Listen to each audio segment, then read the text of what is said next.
Hey, it's Robert with Hush Performance, and if you've been following along with our EG build with the F23, this was the beginning of the whole project. The vehicle was one that I purchased from a friend of ours that had a 300 horsepower in a F22 in it originally. That car was stolen, recovered. The thieves 121'd it, damaged the head.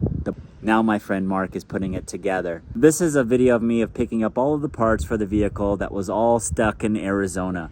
We're finally getting ready to put this thing back together. This was actually before I decided to put the F23 in it. He's helped me on a lot of other projects, including our Turbo EF, now our F23 that he might actually be racing in our upcoming event in Las Vegas. Guys, check it out. This is my buddy Mark. Good morning, homies. I'm in Tucson at my boy's shop here. He's got the F22 that we had built out of the EG. It is 7 o'clock in the morning, and this is what I'm talking about. This is a man who cares about his business. I remember when I quit my job and I started my shop, I thought I could just work whenever I wanted to. The hard and harsh reality is that when you own a business, you end up working all hours of the day. You do whatever you gotta do to make ends meet. So let's go check it out. Now, this guy is a young cat. He's still in his 20s, maybe early 30s. I think right now, but he's running the shop all by himself. Look at all of this work that this dude's got, and he built this out of his garage too. Matter of fact, he didn't have a garage. He had a carport that he built an awning over in his backyard to build all of this. What's up, dude? What up, Ralph? You weren't expecting this? Nah. You didn't even brush your teeth for this video, dog? I thought you, I was an egg, dog. What's up, man? I didn't expect you to hear this early either, man. What's up? I didn't think you guys can get up this early. I was expecting, like, dude, this fool's lying. He ain't gonna be here no 7 o'clock. I'm gonna give us some time. And when I pull up, and there it is. So I had to post it in the video that this man cares about his business. Yes, sir. All right, well. Oh, you're trying to catch me slacking. Well, I just got done telling people how you created this at the backyard that you put the awning over. Did you build that? No, so it originally had like one of those like aluminum awnings, you know, the designed little posts and stuff, and one gust of wind blew it right over the house. So when I rented the house, it had that already. Oh, okay. And so I just utilized it and worked out of it. Yeah, it had like a little piece of concrete, and you just put the front of the car up over it. Yeah, and it would just be enough. I mean, any car we worked on, it would just be enough for the front wheels to be on and for us to work on the engine bay. And this wasn't that very long ago either. Like what, a year, 2 years now? About 2 years now. 2 years. You were doing that to this. Yeah. All these cars are here for you. Yeah. Yeah, it goes down. All those cars are here for you, man. Yeah. This is amazing. I think. No advertising. Just all word of mouth. Just do good work and it comes to you. Yeah, that's what it is. Everybody always asks, like, dang, where do you advertise? I'm like, on the cars we work on. That's right. You know, a lot of the business people that I follow, they said that that's it. Yeah. That's your advertisement, is do something remarkable. And what that means to be remarkable is to leave an impression enough for someone to make a remark on. There you go. Yeah. And what sucks too is like, it really is that way when they say the bad word travels faster than the good word. Sure. Because like, you know, they're gonna tell 10 people if you do something bad. You do something good, they're gonna tell 3 people. So you want to make sure you're always doing good, because it's not very often they go and tell somebody, you know what I mean? And some of my customers, they're loyal in a way where they're not coming back all the time because we work on them and we don't want them to come back for the same issue. Hopefully it's just something maintenance, or you know what I mean? But they're so loyal that as soon as they hear somebody needs car trouble or they're having car trouble, oh, I have a mechanic, boom, they're calling me. This person sends me, like, I have a lot of customers like that like they show a lot of love that way. So you got into cars because you liked hot rodding them, right? That's initially how you got in it? Oh, I it's kind of like a blood thing. So my grandfather was a mechanic. He owned shops. He was into bikes, you know, Harleys and all that stuff. And he like raised me. So I just kind of initially, it was like, that was what I was around. And then they were the hot rodders, right? Trucks, muscle cars, and they would talk about these rice rockets. And what happened, my first car was a Honda Accord. Anything that somebody said you could do to it, port the intake, get a bigger throttle body, put a throttle body spacer, air intake that you would get at AutoZone. And that's how it started, just snowball from there. So we met from the Honda community, but you work on all types of vehicles that you could see. But lately you put an EG together and you've been going back out to the meets, and you're starting to feel that. But you also see that there's a need in the community as far as the import scene side goes too. Yeah, it seems like it's steering away from the Acuras and Hondas and more into other, you know, Lexuses and Toyotas. But it's funny because there's a lot of JDM cars that are getting imported now too as well. You know what I mean? And you see yourself possibly getting those clients? Maybe. I mean, as you see, we work on anything. It's the diversity here is crazy. One day we'll work on a Toyota 4Runner, and the next day we're working on a Mercedes, and it's like, what the heck, you know? But people want to do all these things to their cars, but they don't know who to trust. So that's kind of where I want to be at.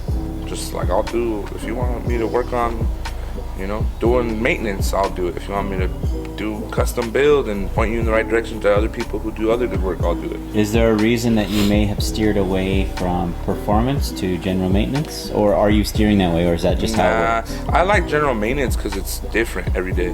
You know, it can be different every day, as well as there is a lot of automotive shops here in Tucson regardless, or I'm pretty sure everywhere, but I feel like there's a peak of performance shops coming out, like of just everybody wants to make a car fast.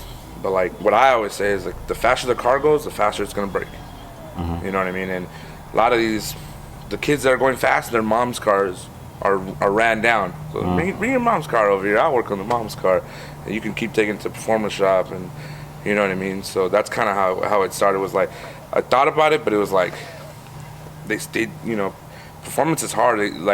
They're also loyal. Those customers are also loyal. They spend so much money with a shop, and then for them to go and, like, even if the shop's doing them wrong or the individual, whatever, it's hard for them to go to another shop and start spending the same money and hearing that whatever they got done was done incorrectly. So that's why I kind of was like, it's like a nail and tooth game with that, I feel like. I think that it's easier to charge for general maintenance too than that is true. Yeah, that is true.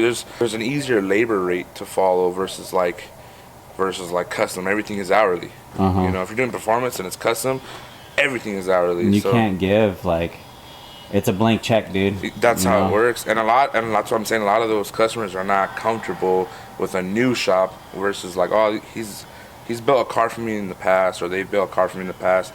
I'm gonna take them another car, because they know how the system works with that person, or roughly what their hourly is. You know what I mean? Sure. And how fast they get work done. Because you go to one shop and get it done in a week. You go to another shop and it's done in a year, and you're like, you got to pay on that. Like, what the heck? Like, yeah, that's hard, man. So that's why I'm like, I wouldn't know how to justify doing 4 projects at a time and putting, you know what I mean? Like, how would you distribute like that type of time and then calculate? It's just harder that way versus like somebody needs an engine swap.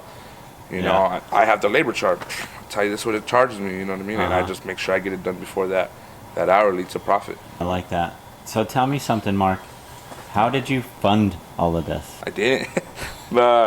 It just kind of happened. I've had shops in the past, like with buddies. Just never really worked out. You know what I mean? Two different ideas. You know what I mean? In one shop doesn't really work that well. But I just worked. I was working at the dealership, and I was doing side work. So I was working at the dealership, and then going home. I was working at the dealership from 7 to 7 or 7 to 6, and then I'd go home and work until about midnight, and then do it every day. There was days where I didn't work there, and I was going to Phoenix and helping you, and I just kept moving and kept doing things. So I made a little bit of money, especially not having overhead because I was working out of my house. But then when COVID came, I got let go, and it was kind of like I already had been thinking about it, because this is what I want to do, my own business, my own shop, and kind of just pushed me. Like, so I didn't have the funds. I just kind of had enough to get the spot, and then I just trusted that the work I had would continue coming, and literally just a leap of faith in a better sense. Like, I didn't know if the next month was going to get paid after the security deposit and the first month. Here, correct. Yeah. And it was a big jump. I mean, you know, no overhead to everything. I mean, from lift to machines to software. You didn't have any of this stuff. None of this stuff. You didn't have a lift, but that was one of the first things that you did get. Yeah, right? Because I knew, like, if I get a shop, I'm getting a lift. You know, there's no way I'm not going to do that. So I just try to make it work, and luckily it worked out. Everything was like, not everything, but it literally, like, worked out for the better. So when you see kids talk about how the cost of like your wage doesn't go up, the cost of everything's going up, you know, they can't afford this and that, what do you say to that? You have a job right now and you could just be still there complaining. But you chose to, this is something that you wanted to do, and you made it happen. You self-funded this. Yeah. Like, so it's real. You can actually do this. Yeah. So when you hear someone crying about they can't make it or what do you say to that? The poor me kids, work harder, you know, because if you're in a bad situation, most likely you put yourself in that situation, you know. And if you, and like I tell a lot of people, like, you like your job, like when they're like, you know, dragging their feet. No, like, so why are you there? Like, all right, you just gotta work harder, you know, and do it. And that's another thing, is I was already at a spot that I worked hard for. Like, when I was at the dealership, I ran to every car, like running. I was doing 15 to 20 cars a day, and I have streets to prove it. Like, then to go home and then like to drag my feet on something I love doing, or for myself, my own business. I was one day, because I was like that. I got let go, and then I was like, like, I work from my house, like I work on my own, stay until 10 o'clock, and then work a little bit, and I'm at the house, so it's so convenient for me to just go inside, turn the TV on, and hang out.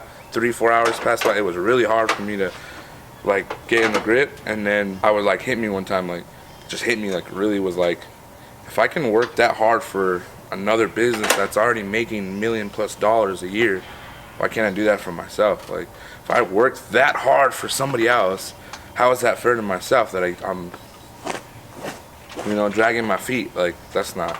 And then complain about it and be like, oh, how come I don't have this, or how come I'm not in that spot? It's like, because you ain't working as hard as the people he has working for him, which was me, you know. So now that's why I just, somebody says that, my cousins or family or friends that say, like, you know, they want to do something on their own, like, you could do it, but it's hard work, like, and you gotta keep going. Like I said, like I told you last night, I'm here Monday through Sunday, you know, and it doesn't mean I'm grinding 100% every day, but I'm here every day. I make it happen. I try to make the most of what I'm doing here. Well, anyone who says that you weren't, knowing where you came from and sees this, yeah, that's proof. This is called fruit. They could say all they want. You have the proof right here. Yeah, for sure. And trust me, this mess is dirty right now, but it's because we got work that we need to get out, so we're scrambling, pushing things out. But yeah, that's really, like, it's funny because people who've known me from the past and see me at the dealership or working at the house, they come here, like my neighbors, right? They come here, they're like, now I'm like, oh, I gotta come to the shop when they want to do like general maintenance, because I worked on all my neighbors' cars just to make sure I kept the peace. Everybody would be like, how do you keep, like, I would have cars in the backyard, front yard, my neighbors' yards, like, you know, and like they would let me park them like outside their gate, and then they'd be like, how do they not get mad? Because I work on all their cars. Like, hey, you know, oil change, just buy the oil change, I'll do it for free. You know, you could buy the brakes, I'll do it for free, like, just to keep the peace. So now when they come here, they're like, damn, like, this is where you're at, like, this is how you, and I'm like, I've been doing this a long time, just continue, repetition, just doing the same thing, trying to see what's the best thing to do, or the better thing to do. We posted a viral video, and I'm complaining when I'm hearing this kid complain about how expensive cars are or how they're getting priced out of the market. And my response was, I'm just tired of hearing the excuses.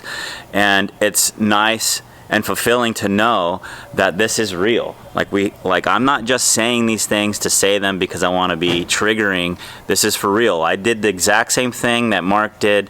I built my business the same way.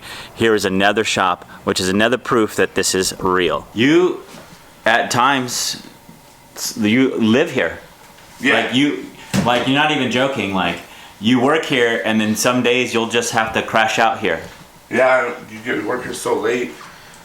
You get so tired, it's kind of just beneficial just to lay down. And but this is comfortable. Look, you got the screen right here. You got the couch right here. I did this in my shop. I lived in my shop, in my office space, and then showered at the gym. That's how I was able to pull it off. This is what he's doing, and he's not like following my suit. He just realized one day, he's like, you know what, I just need to stay here. It's late, I'm tired, I'm just gonna go to sleep. And then boom, you do what you have to do to get it done. It might not be somewhere I'm like, oh, Robert did it, I did it. But it was like, or I could do it or whatever, but it was like that, because you're like, I'm tired. Dang, I still gotta go drive home. shower, lay down. It's like, nah, man. Like, Robert built this business and this and that all based off of just being there, grinding every day, whatever it took. So, a sacrifice is sacrifice. Get your jacket on and then pass out. I mean, there's tons of times where I had to take everything out of my backpack just to make a pillow and just sleep, you know, and then it's like, there's no excuses at that point. No. You know what I mean? So this is the motor that was built. We do believe that it has a F23 crank in it, which gives it the stroke. Got this OBX intake manifold. Ooh, that's our trans right there. This was gonna make the F23 that we're gonna put in this Civic run, man. It's dusty, but it's been sitting for like 10 years, something like that. Was there a clutch kit in the with all that stuff that you know of? I don't know. I have a box up there, and I think the clutch kit might be up there. Okay. This is one less thing I have to buy if I already got one. But this was, I believe it started out its life as a Euro R. I believe that's what the T2W4 is, the Euro R transmission. That means, man, I believe they got it face cut gear. I believe that's a Circuit Works LSD in there. I don't think that's the OEM one. And they said that I think it has like a 4.7 final in it too. So this thing, I know this thing ripped, dude, so freaking hard. Yeah, valve cover. We got. Ooh, there wasn't actually S300 in here though, huh? I have the computer. Oh, for reals? I actually got an ECU too. I was telling Chris how I used my single cams, how I used the head gasket 26 times. Oh, just the copper spray? No, well, the Cometic head gasket. Oh, really? Uh-huh. What the heck? He's like, wait, 26 times? You mean you could reuse them? I'm like, well, you're not supposed to. He's like, dude, I've been buying brand new head gasket every time I put a head on. I'm like, yeah, well, I went through so many D series that I couldn't afford to keep buying head gaskets. So I was like, well, whatever. I'll just keep reusing them, and it kept working. If you're buying cosmetic, I get that. But if you're buying like Valpro, AutoZone, just warranty them. Warranty him. There you go. Yeah, no, it was a Cometic, and I reused it 26 times. Like, whoa! It's like, yeah, and the same head studs. The same head studs is crazy. That's crazy. Well, they were ARPs, but no, then you're good. Okay. Yeah, because I've used like the same head studs like 4 or 5 times. Like and everybody's like, you're not gonna buy new ones. I'm like, why do they work? Yeah, 26. I didn't have a head gasket issue. My head dropped the valve. This was custom made, and it looked like it may have had some cracking issues too. I see some MIG spots in there. I don't even know if that's MIG. That more looks like it's ARC, dude. Oxyacetylene maybe. Old school, dude. Yeah. Some what do they make? He made pre-runners. There's a pre-runner shop next to his shop out there on 22nd. Or was it on 22nd? Is that his shop on 22nd? Collective? Yeah. Yeah. There was a hot rod shop, and that's who made that. This supposedly has it's got a Honda in it. So I bought all this stuff from my buddy Josh, and so the car was just jam-packed full of stuff in there, and these are probably legit. I doubt these are fake. Oh yeah, look, these are actual skunk control arms, but they all look the same nowadays, right? Looks like we got the engine harness, starter, just all these random bolts. Ooh, check this intake out. Ooh, look at that, full race, see? We go way back. I don't know about that Fujita intake filter though. That's right, just put this on there. There you go. I was hoping there was going to be a clutch in here, but we're not seeing one, so it looks like we're going to have to get a clutch. That I'm sad about, because that might delay how long it's going to take for us to put this together now. You know, I doubt that this head flange, no, it's not. The F23 head flange isn't going to fit the same, so we're going to end up putting a stock exhaust manifold on it. Because I don't know if you ever noticed that the head ports are closer on the... On 1 and 2 and 3, I think, are close. We got a brand new competition flywheel. So we're good. We thought we didn't have it, but Mark found it. He found it, and check this clutch out. I don't even know what this is. Made in Japan. I like the sound of that already. Bam! It has a part number on it. Oh, does it? Yeah, on the other side. Oh, that thing looks chewed up too. Well, it looks like there's a little bit of meat left on this guy, but I guess if it gets us a little ways, at least on the road right now. I would send it. Yeah, I'm going to. I would send it. I'm going to. And then I don't even know what this is. Oh, that's a Fidenza flywheel. Yeah. You could just buy those, and I have the, but I don't know if it's the same size. Cause this is gone too. Yeah. But that's probably why they bought that one. Yeah, that's better though. Yeah. Cause it has the brass bushing. But you still got love for the Honda. Yes, sir. And this was another one of your customers' cars that had a seized motor, and you just got it stock running, but it was an auto, right? Yeah, it had a blown. They brought it to me for an oil leak, and when they got it on their way en route to me from Marana, it blew a head gasket. So it was a head gasket leaking, and then it blew a head gasket. When they got it to me, I noticed that somebody put that head gasket sealer stuff in there to prevent it from leaking, from having a bad head gasket. So when I got it to the house, I told them roughly $1,000 to $1,500 to repair it. I don't know what the machine shop's gonna cost, and I don't know how bad the head is. They're like, I'm gonna sell it. I was like, well, how much you want for it? And I ended up picking it up for $1,400, and it was all stock, wasn't lowered, stock wheels, automatic, and I bought it with 76,000 miles. It does look pretty stock. Yeah, man. And So- like, see, I got that idea from you. Oh, you painted it. Yeah, well, I don't good. have the powder coater, but I was like, I'll paint it with high heat. Yeah, it's just dusty right now. I hear what you're saying, but like, people, you're saying when you're going to the meets now, and we're looking at the kids and how they're sweating you. They're saying that this looked like super legit. Yeah, like, you know, I don't know. To me, it's stock. I haven't done much to it besides make it manual, clean it up, you know, little things, whatever. AC, the Honda, it needs paint, body work, you know, more work to it. And they like it. Like, oh man, looks good, looks clean. This thing is super clean. I'm like, oh, okay. I'm like, all right, cool. Like, I don't know. I think we were born in a time where people are a little bit more harsh, I guess. I don't know. Because, yeah, if you do the wheels and suspension, people are like, like, that's all you did to your car, you didn't build it. I guess I just wasn't expecting that reaction. Oh, push to start. Look at that JDI. Hit the brake. Okay. Oh, it's got exhaust, huh? No, the tip was rusted and fell off. Oh, okay. Oh, it's got power steering. Yeah. I'm telling you, it even got AC. We wanted to hit the AC. Yeah. Ooh. Okay. What kind of suspension though? It's True Hearts. It feels good. Yeah, solid. It does feel solid. Yeah. Like, yeah, I like it. It Yeah. feels good, dude. Yeah, I'm pretty proud of it because Like it feels. Is this an EX transmission? It's the one that mounts up from the Z6. Yeah, EX. Yeah. Okay. Yeah. Yeah, or SI. Yeah. That's what somebody had told me or whatever. I don't know too much of like D-series transmissions. Okay. Well, this feels good. I didn't even think my CRX feels as solid. Really? I mean, it's got a longer gear. Maybe that's it. I mean, it's still a 1.5. So, but this feels different than my CRX does because I just put Hotspur mounts in it too.